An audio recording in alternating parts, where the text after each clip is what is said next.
श्री स्वामी समर्थ. 2 मार्च सोमवारी आहे होळी.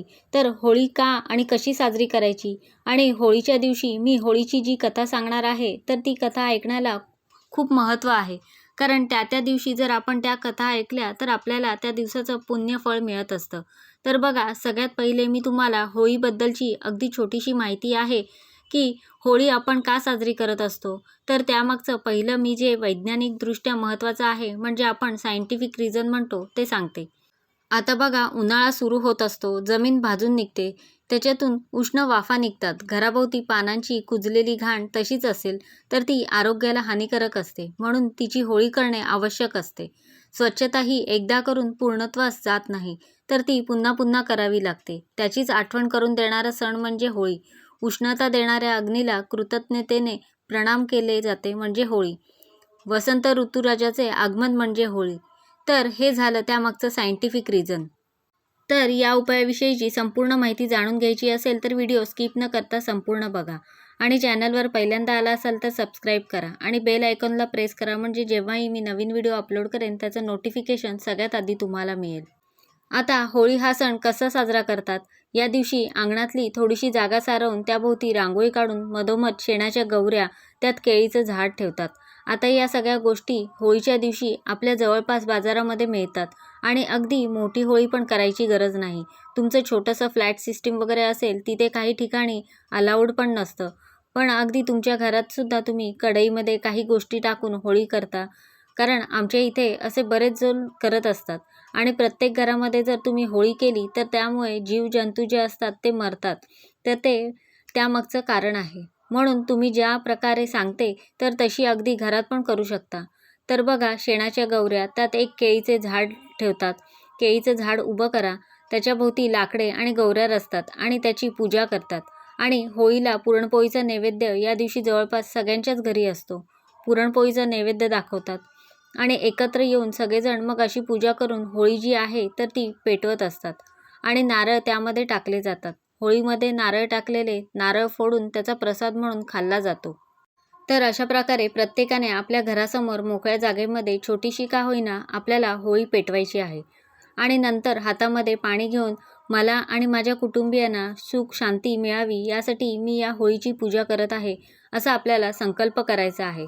प्रत्येकजण बघा, प्रत्येक पूजेमध्ये आपण संकल्प वगैरे करत असतो त्याप्रमाणे करायचं आहे आणि ते पाणी आपल्याला सोडून द्यायचं आहे.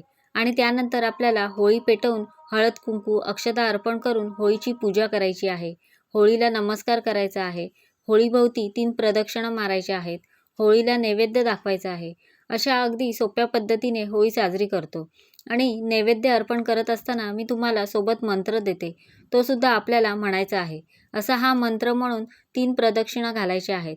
यानंतर बऱ्याच ठिकाणी घरात उपद्रव करणारे जीव, किटाणूंचा, झुरळ, डास यांचा वगैरे यांच्या कणकेच्या आकृत्या बनवल्या जातात. म्हणजे गव्हाच्या पिठाच्या आकृत्या बनवून त्या होळीमध्ये टाकल्या जातात, म्हणून जीवाणू नष्ट होतात.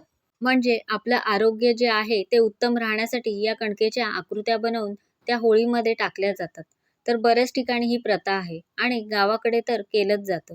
तर होळी या सणाच्या निमित्ताने मनुष्याने आपल्या अंगी असलेले वय, गुण, दोष, प्रवृत्ती याची होळी करावी. संपूर्ण वर्षाच्या शेवटी या सोडून द्याव्यात, हाच या सणाचा उद्देश असतो. कळालं आता तुम्हाला? गुढीपाडव्यापासून आपलं मराठी नवीन वर्ष सुरू होत असतं. त्यामुळे होळी या वर्षातला शेवटचा सण म्हणून मानला जातो. म्हणून आपल्यातले जे काही अवगुण असतील तर त्याचा त्याग करण्यासाठी, आपल्या वाईट गोष्टी जाळून टाकण्यासाठी आपण होळी पेटवत असतो. तर हे त्यामागचं कारण आहे. आता बघा, मी तुम्हाला होळी का साजरी करतात ते सांगितलं आहे. तुम्ही आत्तापर्यंत केली नसेल तर नक्की करा. घरच्या घरीसुद्धा तुम्ही अगदी छोटीशी होळी जी आहे तर ती तुम्ही करू शकता. आता बघा, मी तुम्हाला होळी दहनाची कथा सांगते. प्रत्येक दिवशी त्या दिवसाचं महत्त्व असणारी कथा असते. तर ती वाचल्यामुळे त्या दिवसाचं आपल्याला पुण्य मिळत असतं. तर होळी दहनाची कथा काय आहे ते मी तुम्हाला सांगते. हिरण्यकश्यप राक्षसी पुत्र होता.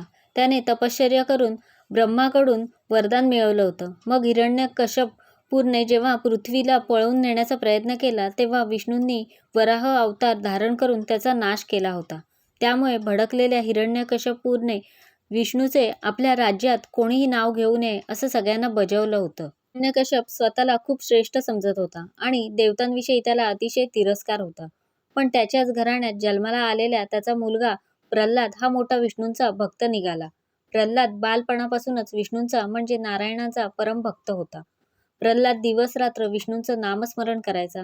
सारखं त्याच्या मुखामध्ये विष्णूंचे नाव असायचे आणि नेमके हेच हिरण्यकश्यपूला मान्य नव्हते. त्यामुळे त्याने प्रल्हादाला त्यापासून प्रवृत्त करण्याचा प्रयत्न केला.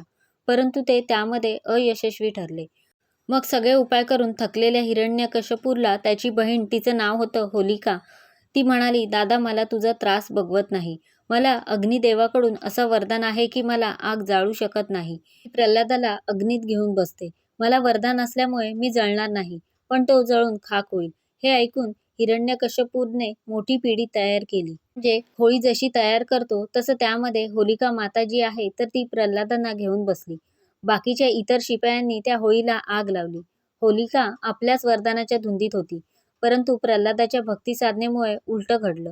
होलिका मातेचा अंग जळून तिची राख झाली आणि तिच्या अंगाचा दाह होऊ लागला. पण प्रल्हाद जे आहे ते विष्णूचं नामस्मरणामध्ये इतके दंग होते तर त्यामुळे शेवटी जे व्हायचंय तेच झालं. होलिका माता जळून खाक झाली आणि प्रल्हाद जे आहेत ते सुखरूप जिवंत आले. त्यांच्या भक्तीने प्रसन्न होऊन विष्णूने खांबातून नृसिंह अवतार घेऊन हिरण्यकश्यपूचा वध केला आणि मग तेव्हापासून त्या दिवशी होळी जाळण्याची परंपरा आहे तर ती सुरू झाली. म्हणजे काय आहे की असत्याला जाळून सत्याचा प्रकाश पसरवणे हा होलिका दहनामागील उद्देश आहे. म्हणून होळीला एवढं महत्त्व आहे. आपण बघा, या दिवशी होळी पेटवून आपल्यातल्या निगेटिव्हिटीचा, वाईट गुणांचा आपल्याला त्याग करायचा आहे आणि होलिका मातेला प्रार्थना करायची आहे की हे होलिका माते, माझ्या आयुष्यातल्या वाईट गुणांचा, अवगुणांचा, निगेटिव्हिटीचा, अहंकाराचा त्याग होऊ दे आणि चांगले गुण माझ्या अंगी करण्यासाठी मला यश येऊ दे. कारण काय आहे, वाईट सवयी माणसाला पटकन लागतात. याच ठिकाणी जर चांगल्या सवयी लावायच्या असतील तर त्यासाठी खूप कष्ट घ्यावे लागतात. म्हणून बघा, होळी हा सण अत्यंत महत्त्वाचा आहे. त्या दिवशी हुताशनी पौर्णिमासुद्धा आहे. अगदी साध्या सोप्या पद्धतीने होळी कशी प्रज्वलित करायची मी तुम्हाला सांगितलेलं आहे. त्या दिवशी पुरणपोळीचा नैवेद्यसुद्धा दाखवायचा आहे. त्यालासुद्धा खूप महत्त्व आहे. तर बघा, नक्कीच तुम्हाला होळीची माहिती पटली असेल तर तुम्ही होळी साजरी कराल अशी मी अपेक्षा करते. तर अशा प्रकारे मी तुम्हाला संपूर्ण माहिती देण्याचा प्रयत्न केला आहे. कसा वाटला तुम्हाला आजचा व्हिडिओ मला नक्की सांगा. आवडला असेल तर लाईक करा, जास्तीत जास्त लोकांपर्यंत शेअर करा आणि असेच छान छान व्हिडिओ पाहण्यासाठी आजच आपल्या स्वामी माझे गुरु या चॅनलला सबस्क्राईब करा. धन्यवाद.